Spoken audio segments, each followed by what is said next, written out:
Bapak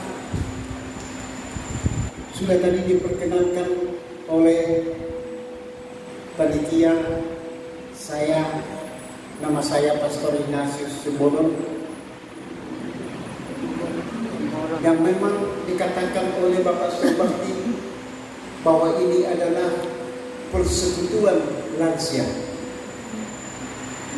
Walaupun wajah-wajahnya saya lihat banyak orang ini dan gerakannya bukan wajah lansia dan gerakannya gerakan lincah, tapi saya sudah termasuk di dalamnya.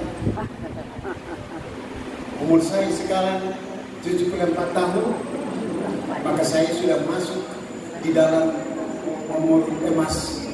Dikatakan biasa umur lansia dan tutusia, tapi kami Ordo Kapusin mengatakan bukan lansia tapi umur emas. Mungkin lebih menarik itu. Ya. Umur emas. Kalau umur emas ini menjadi sesuatu yang menggairahkan. Kalau sudah lansia dan usia seperti ada, sudah menjadi tidak ada, seolah-olah tidak ada tenaganya. Padahal ibu bapak, saudara-saudari saya masih segar bugar, bisa menjadi menampilkan diri dengan baik. Maka saya lama di Tanah Karo semalam, 45 tahun sebagai imam, mungkin 30 tahun saya di Tanah Karo semalam. Di Simalunggau, Kabanjahe, beras daging. Sesudah itu saya pindah ke daerah Simalungun Seribu dulu, kira-kira 5 tahun. Sesudah itu baru sudah dianggap pensiun karena dianggap kurang mampu untuk pegang setir ke stasi karena jalan yang cukup buruk di banyak tempat. Maka dikatakan oleh pembicara kami, pastor, biarlah pada umur emasmu ini tidak lagi di paroki, di stasi, tapi tinggallah di Elizabeth untuk berbagi dengan orang pasien-pasien. Dan disitulah saya tinggal di rumah uskup, maka berjalan sebentar ke rumah sakit Elizabeth.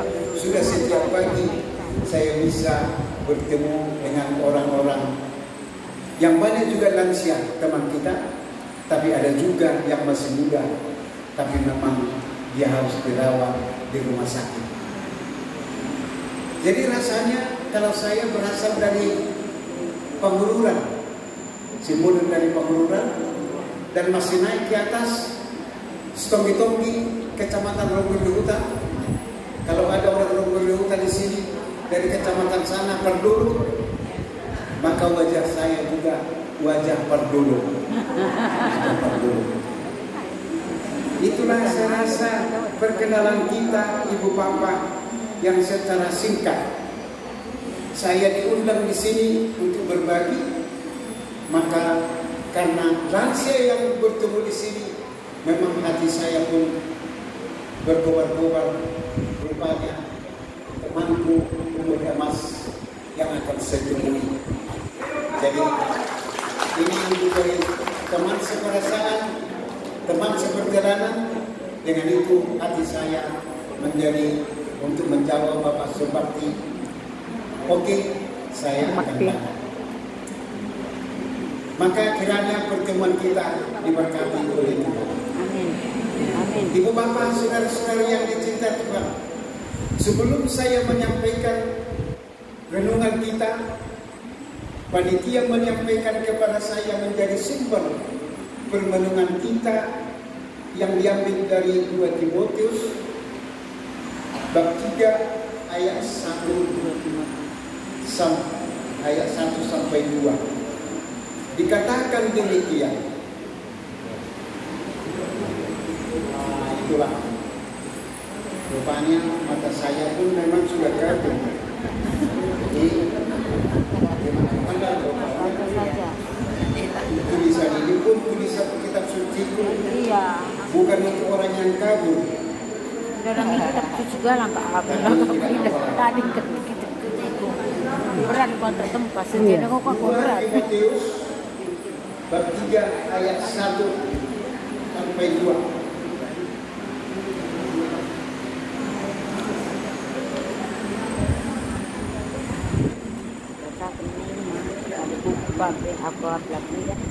Itulah satu yang disampaikan kepada saya.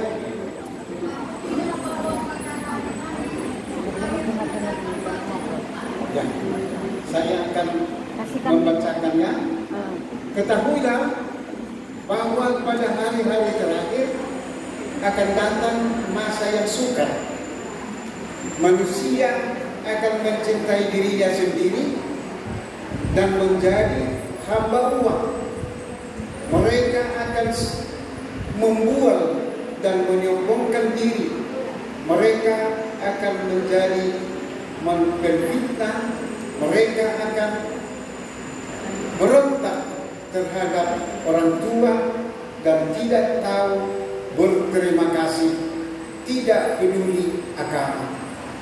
Itulah yang disampaikan oleh panitia kepada saya sebagai ayat permenungan kita. Kemudian ada juga disampaikan yaitu dari Matius 10 ayat 37 sampai 39.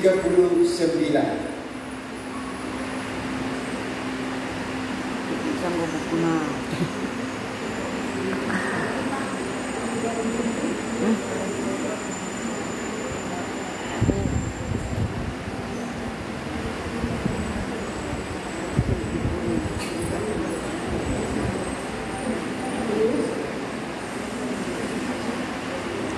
Matius 10 ayat 37 sampai 39.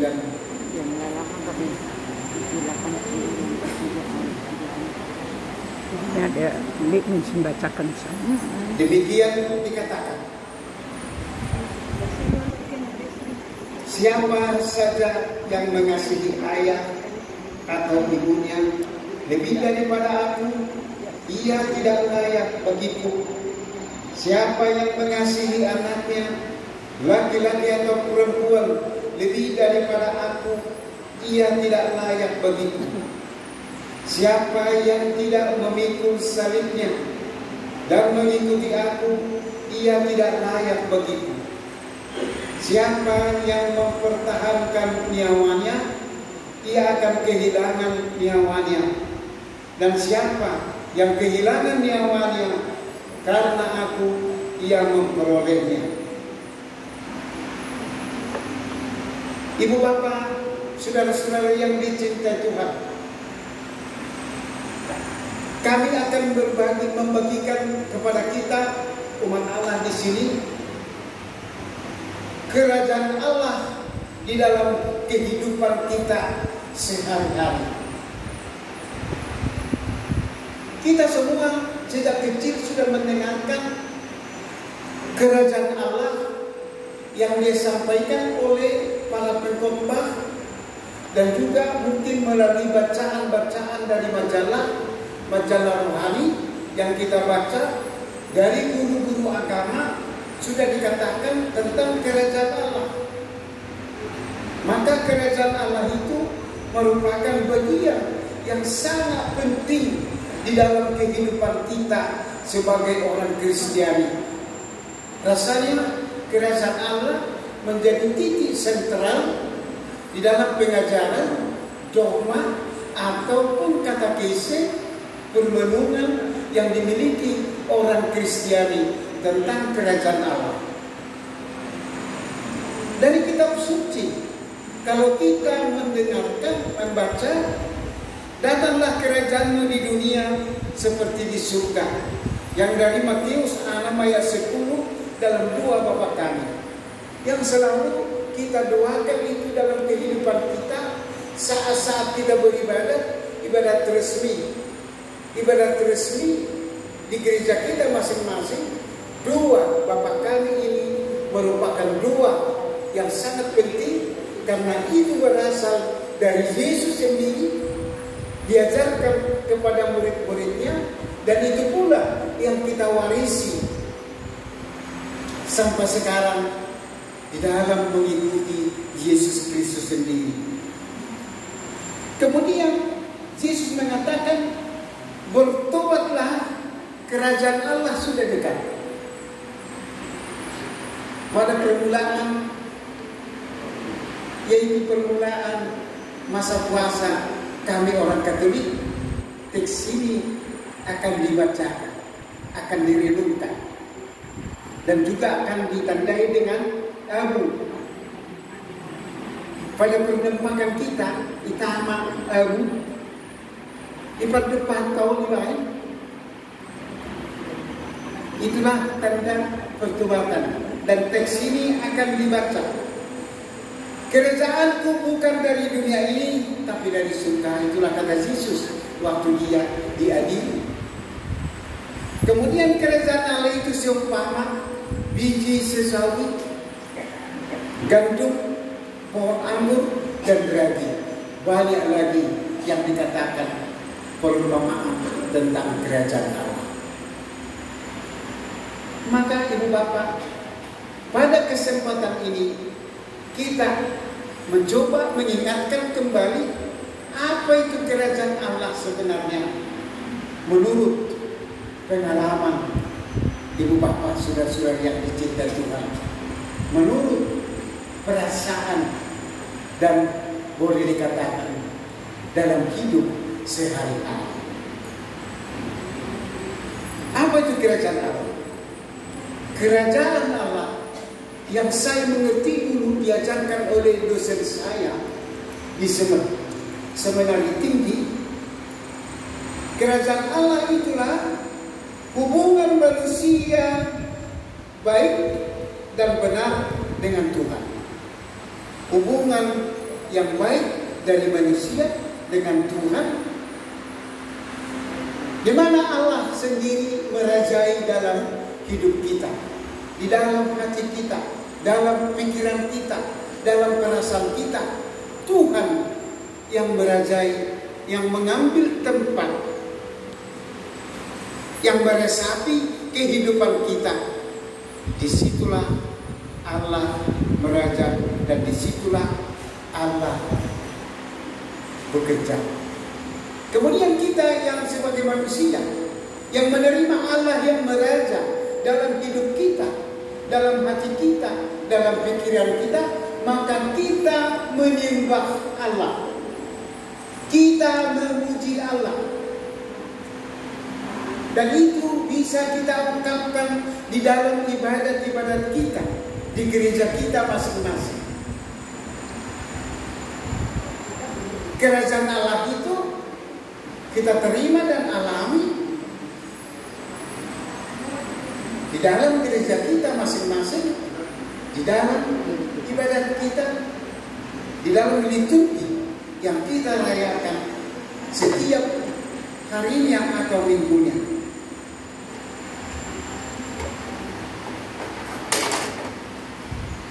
Kerajaan Allah itu selain hubungan baik dengan Tuhan yang kita sembah, yang kita puji, itu juga hubungan manusia yang baik dengan sesamanya manusia. Di mana sesama kita, di mana teman kita manusia, kita hargai, kita hormati, kita cintai.